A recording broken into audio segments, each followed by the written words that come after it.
What is going on, everybody? James Hancock here, and back to review Fighter, the thrilling new Hindi language action extravaganza by director Siddharth Anand, starring Hrithik, Roshan, and Deepika Padukone. And usually when I'm reviewing an Indian movie, I start by acknowledging my complete and total ignorance on this subject. I mean, I've been studying international cinema for many, many years, but I have a lot of blind spots when it comes to like mainstream Indian, superhero movies, spy movies, war movies, etc. But for this movie, I decided to do a little bit of preparation and homework ahead of time by watching two of Siddharth Anand's earlier movies, War from 2019 and Pathaan from 2023, which ended up working out great for this video in that Hrithik Roshan is the star of War, while Deepika Padukone is one of the stars of Pathaan. And I should also add, they are two of the most attractive people alive on planet Earth right now, and they both have serious star power, so I totally get why Siddharth Anand chose to reunite with them for this movie, because these two actors are absolutely on fire throughout this movie, enjoying some serious smoldering sexual tension, whether they're flying on missions or dancing up a storm. I mean, one of the things that is both great and also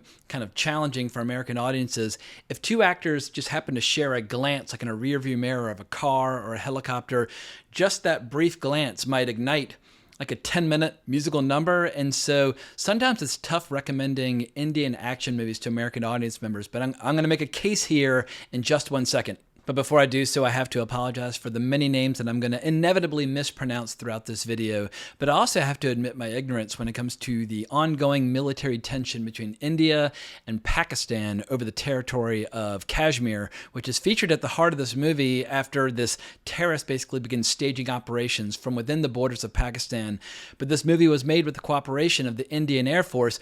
It is fiercely patriotic, and I suspect Indian audiences are going to roar with thunderous approval each and every time the characters use the phrase Jai Hind, which basically means salute to India, but it's used repeatedly throughout the movie. And each time a character says these words, the soundtrack is just like, boom, just like explodes. So I was definitely tapping my feet enthusiastically to the music by the time we got to the finale, but I don't think this movie is going to play really well in movie theaters in Islamabad, and apparently the movie's already gotten banned by a lot of countries in and around the Persian Gulf. But as somebody who grew up watching American action movies in the 1980s, I had absolutely no problem getting on this movie's wavelength. Patriotic action movies, when done right, can be huge crowd pleasers. I mean, look at Top Gun Maverick.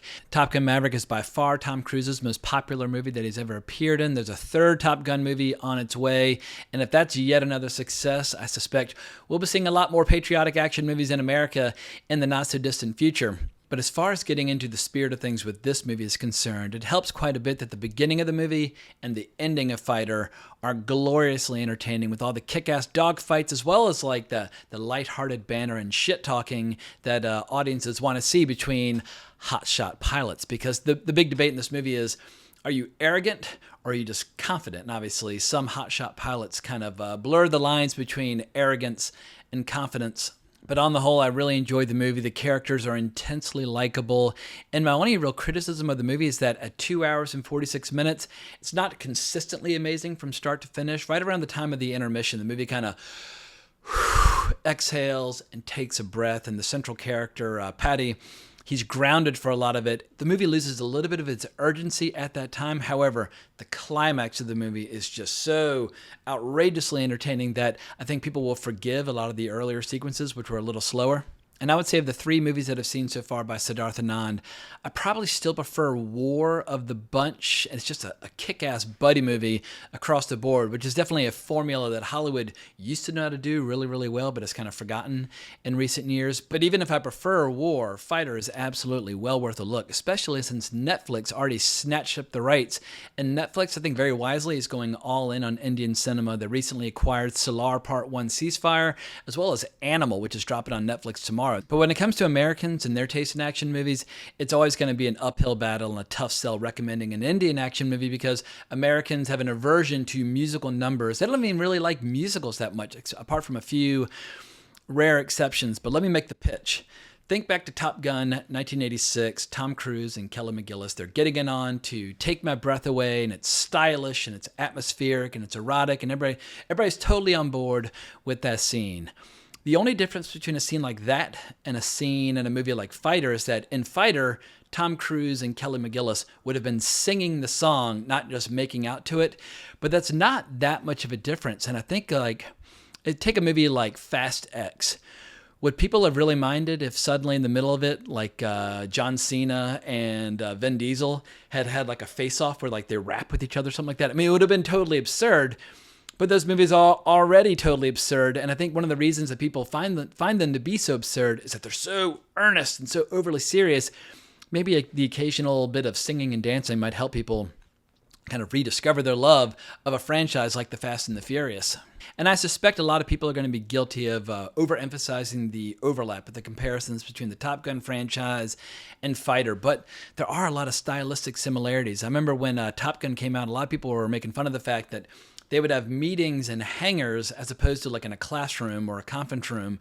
But like, it doesn't make logical sense, but visually it's much more striking to see a bunch of badasses sitting in chairs surrounded by all these kick-ass jets as opposed to like sitting in some, room with fluorescent lights. So this movie very wisely takes a few pages from the book of Tony Scott. And I feel like in another life, Tony Scott probably would have done very well working in Bollywood or Tollywood. It wouldn't surprise me to learn that a lot of Indian filmmakers are admirers of some of Tony Scott's best movies. But I've been talking quite a bit at this point without giving appropriate praise to the Greek god of Indian cinema, Hrithik Roshan. And I'm brand new to him. I just saw War for the first time a couple days ago, but apparently he's been doing great work for decades. But he's considered by many to be the most beautiful man in the world, and that's in spite of the fact that he has a physical deformity on his right hand. If you look closely, he has two right thumbs that are fused together, and I noticed that during war when he was using a mouse while he was doing something on the computer. I was like, is that a weird mouse or is that a weird hand? And as it turns out, yeah, he's got two right thumbs.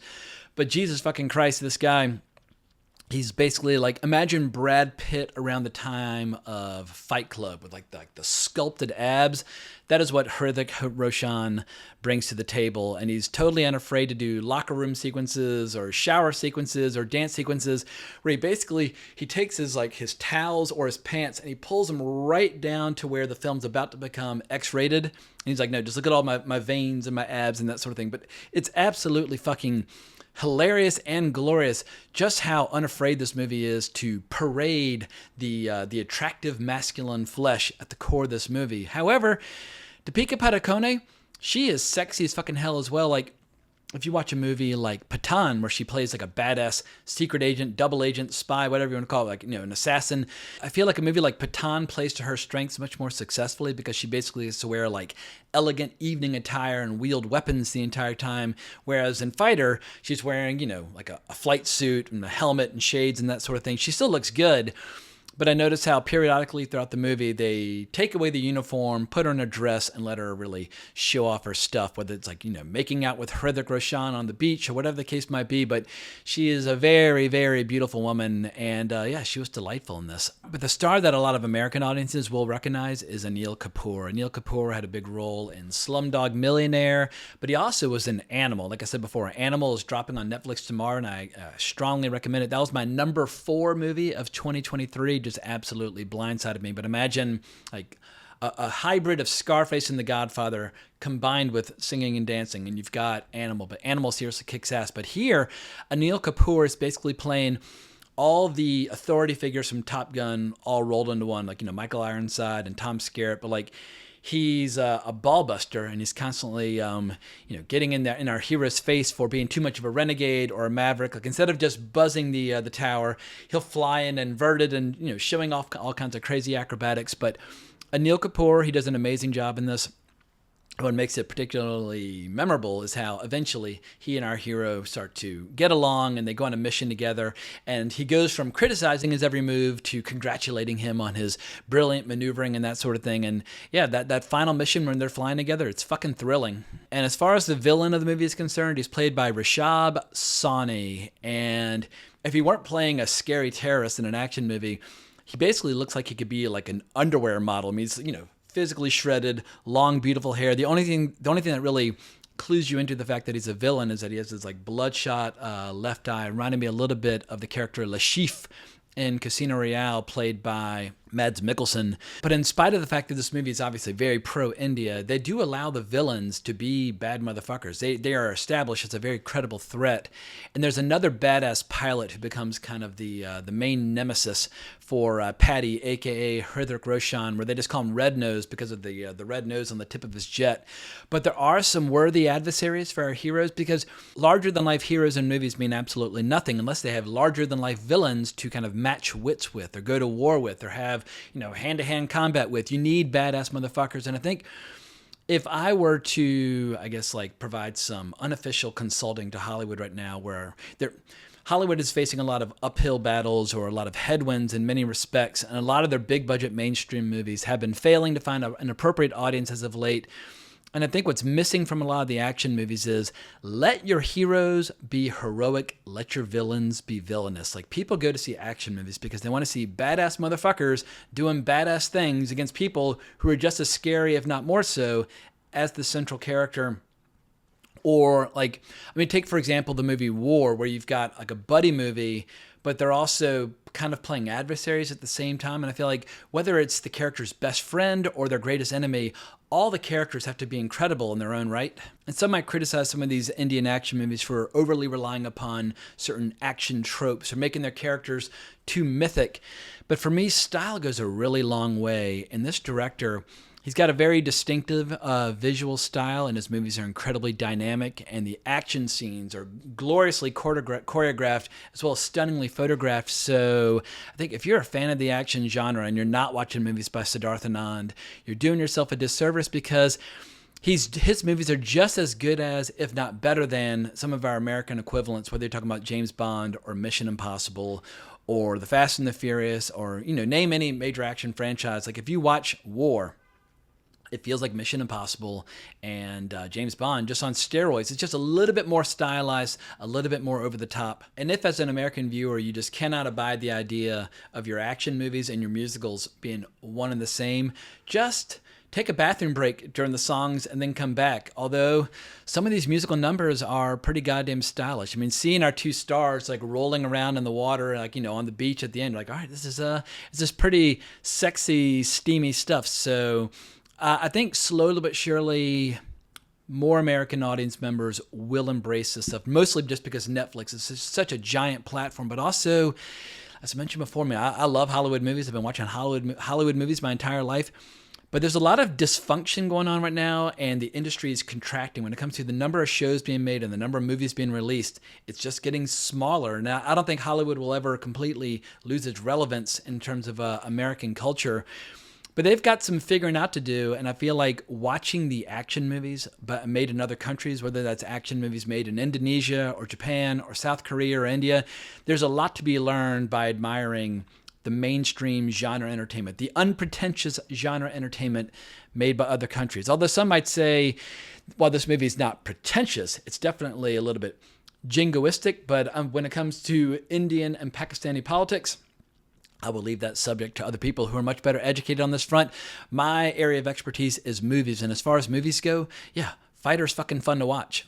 And the good news is there are a lot of huge Indian movies coming our way later this year. There's a film called Devara Part 1 on April 5th, and I believe that stars one of the stars from RRR. And RRR I revisited the other day, and it holds up very well. That was not a fluke. It was not a gimmick. Like, RRR kicks ass. But there's also Kalki 2898 AD, which is a big sci-fi extravaganza with the star from Salar. And I really enjoyed Salar. So for everybody out there who knows a hell of a lot more about Indian cinema than I do, please keep the recommendations coming. Like, I'm obviously decades behind, but if I've learned one skill in my limited time on this planet, it's how to consume filmographies. And I would say if I've got one skill that other people might not necessarily have, it's I'm an expert at consuming filmographies and admiring and condemning the ebbs and flows and the peaks and valleys that a director inevitably experiences over the course of their career. But I love studying filmographies. So for any big Indian movie that's coming out later this year, like Devara or Kalki 2898 AD, I'll definitely be watching the movies by those directors. And with the help and recommendations of people who know a hell of a lot more than I do, I will slowly but surely try and get up to speed on who are the major directors and major stars working in Indian cinema today. But I hope you enjoyed this video and reaction, etc. and so forth. If so, please consider liking the video, subscribing to the channel, hitting that notification bell. But keep those comments and recommendations coming. I definitely appreciate them. But more importantly, as always, onwards and upwards.